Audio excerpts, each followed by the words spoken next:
Hello, excuse me, তোমার নাম্বারটা দেওয়া যাবে? কি বলতেছেন এসব আপনি?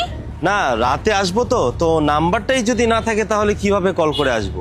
আশ্চর্য, নাম্বার চাচ্ছেন একটা মেয়েকে রাস্তায় ভাবে দাঁড় করিয়ে, তারপর আবার বলতেছেন আমাকে কল করবেন রাতের বেলা। কি সব জাতা কথা বলতেছেন আপনি? আর আপনাকে তুমি চিনিও না।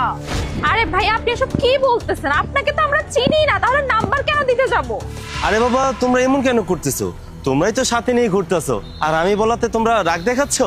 আর আশ্চর্য, আপনার সমস্যাটা কোথায়? হ্যাঁ, আপনি এইভাবে পাবলিক প্লেসে একটা মেয়েকে দাঁড় করিয়ে রেখে তার কাছে নাম্বার চাচ্ছেন, আবার বলতেছেন যে আপনি তার বাসায় যাবেন রাতের বেলা।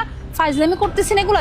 দেখেন ভাইয়া, আপনাকে না ভদ্রভাবে বলছি, প্লিজ এখান থেকে চলে যান। আপনি হয়তো যেরকম মেয়ে ভাবতেছেন, আমরা না সেরকম মেয়ে না।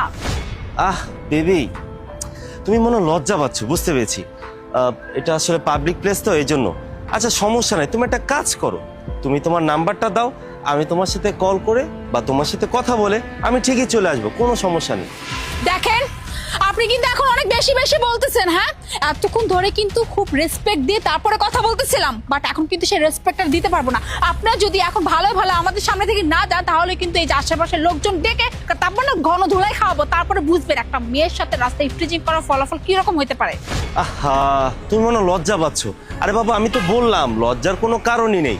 তুমি 50,000 দিবে তো, তোমার কোনো টাকা দেওয়া লাগবে না, বরঞ্চ আমি তোমাকে ডাবল, আই মিন 1 লাখ টাকা দিব। ওকে, তাও তুমি আমার সাথে চলো।